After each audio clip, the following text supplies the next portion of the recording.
Finally!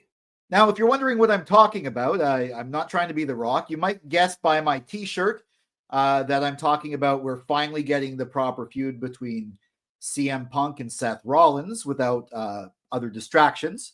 And yeah, I am definitely happy about that. That's going to be part of this Assorted Thoughts. But as the thumbnail and as this image right here indicates, I'm actually thrilled that we finally had a World Tag Team Championship title change. These are my assorted thoughts on the December 16th, 2024 WWE RAW. Welcome to Silo Voice Wrestling on YouTube and the Silo Voice Wrestling podcast, wherever you get your podcasts. I'm Jason C. McLean.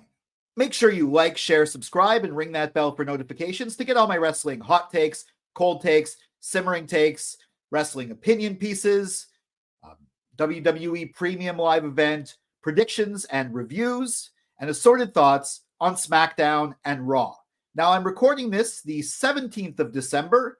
It's around 4:30 in the afternoon. So I've seen Raw, and yes, I've also seen Saturday night's main event. And just like last time when it was a PLE, the review of that, which takes a little bit longer because I'm actually going move by move. I'm giving grades to the matches. That's going to come out maybe tomorrow, Wednesday, or possibly Thursday, maybe even Friday later in the week. It's going to come out after my Raw Assorted Thoughts, even though I watched it first. Okay, so let's get into it. In fact, let's start this story of the night off at the beginning. A bit of snarkiness in the Judgment Day clubhouse. This sort of lays the groundwork for two threads of the night. But of course, the main takeaway here is that Finn is probably still more obsessed about not winning the World Heavyweight Championship, but he understands he needs to take the tag team titles, at least this defense, seriously.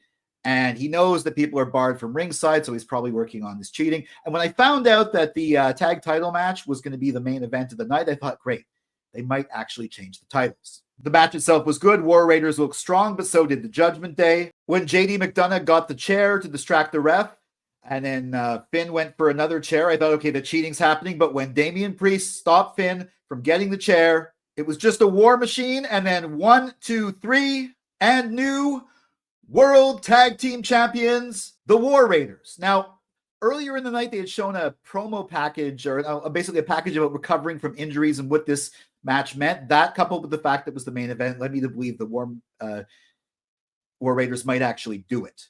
And they did it, and I'm so happy. When I saw Priest had stopped Balor's cheating, I was like, okay, fine. They brought the whole Judgment Day story into it, but I mean, just for the War Raiders winning, I mean, they've survived bad gimmick names. They were the Viking Experience at one point. And now they're they have all the motivation, and they're the tag team champions. I don't know if they're going to be champions for long.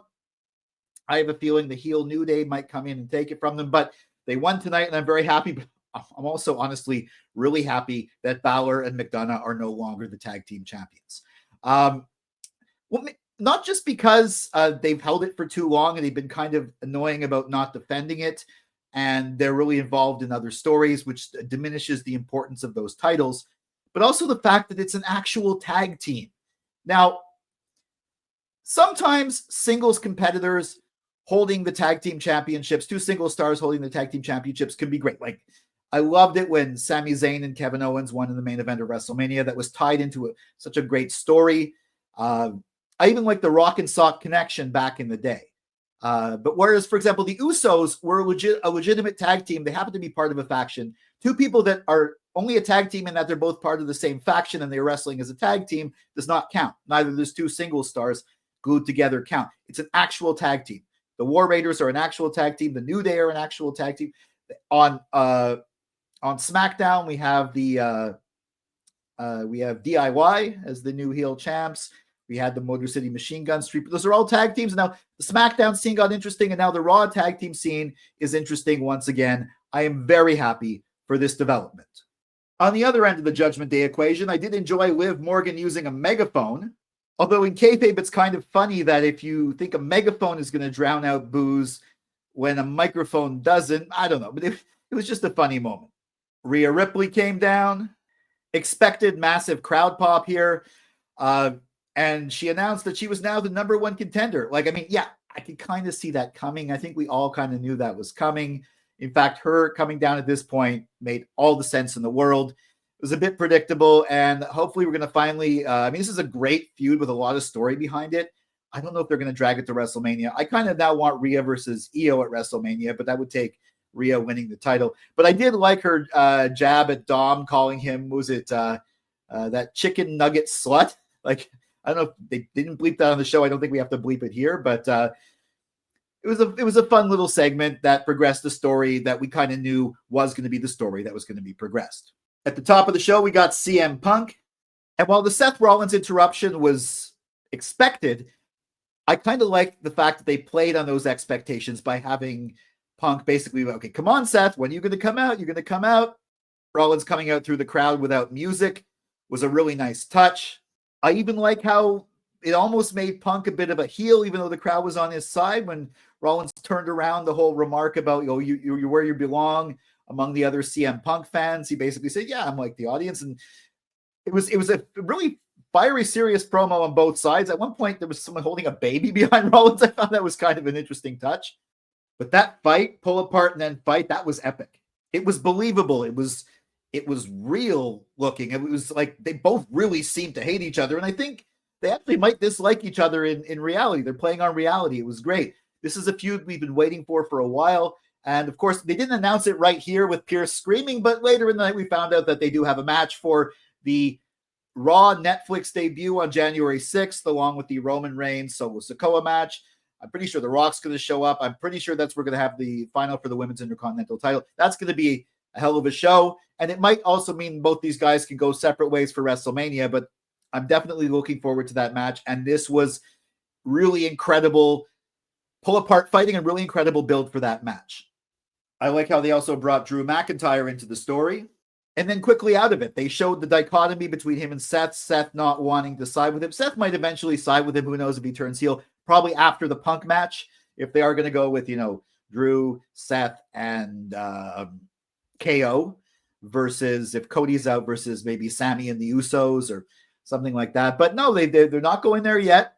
That's very solid character development for Seth Rollins. He refused to be part of Roman's team, but he's still friends with Sammy and Jay, so he's not like Drew either. And of course, we had the other scene later where Seth is actually finally gets his match. He's talking, and you see Drew creeping up behind him, but then Sammy knocks out Drew, and they fight. That means Drew's back in that story. So really good character development on all parts here. If you want to talk about solid in-ring action, we got Braun Breaker versus Ludwig Kaiser for the Intercontinental Championship. The match started with some fast-paced, hard-hitting back and forth, as you might expect from these two. But it got really interesting when Breaker started selling and Kaiser started working on Breaker's arm. But after a bit of time and some one-armed work from Breaker, we got a spear and still your Intercontinental Champion. Now, even though this was a Raw match, the in-ring storytelling here was excellent, especially with Breaker's arm. I do think Kaiser at some point is going to be the Intercontinental Champion, and I think Sheamus is going to be it at some point too. But I think we might have to put the Breaker Kaiser feud to the side for now. This was sort of like the final match there. Maybe this is going to play into how Gunther sees Kaiser, not winning the title, whereas Gunther retained his. I think we're going somewhere else, but I think we're going to have to come back to this at some point. This was a really solid match. Everyone looks strong in the triple threat match, part of the Women's Intercontinental Championship tournament. That includes Katana Chance and Raquel Rodriguez. I thought there's a chance might have won it as an outlier. Possibly Raquel. Raquel looks strong, but no, the logical choice happened. Zoe Stark, representing the Pure Fusion Collective, advances. And after she advanced in the tournament, which makes perfect sense, you got to have someone from that group there. She advanced to the back and apparently helped take out Kairi Sane. I don't know if Kairi's really injured or if she's injured for storyline purposes. I kind of find it funny how the New Day, after not being denied entrance to the locker room, we're still looking for a locker room, we're being interviewed, and their interview gets cut short because the attack happens, and Jackie Redmond says, go follow that. So that was a bit of play. I mean, I think the New Day are going to probably come out, be more prominent next week. They had the major heel turn and then the huge booing, and I think we're going to get more next week. This was maybe a little lull week. But as far as I mean, if it was really just a storyline thing, wouldn't they take out, Dakota Kai because she's actually in the tournament? But Kairi Sane, I don't know where they're going with that. Maybe it's just to give more heat to the Pure Fusion Collective. It's interesting to see where they're going to go with that. And these were my assorted thoughts on the December 16th, 2024 WWE RAW. Do you agree with my takes? Did I leave anything out? Let me know in the comments. Follow at Silo Voice Wrestling on Facebook and Instagram, at Silo Wrestling on X, and me at Jason C. McLean on X and Instagram.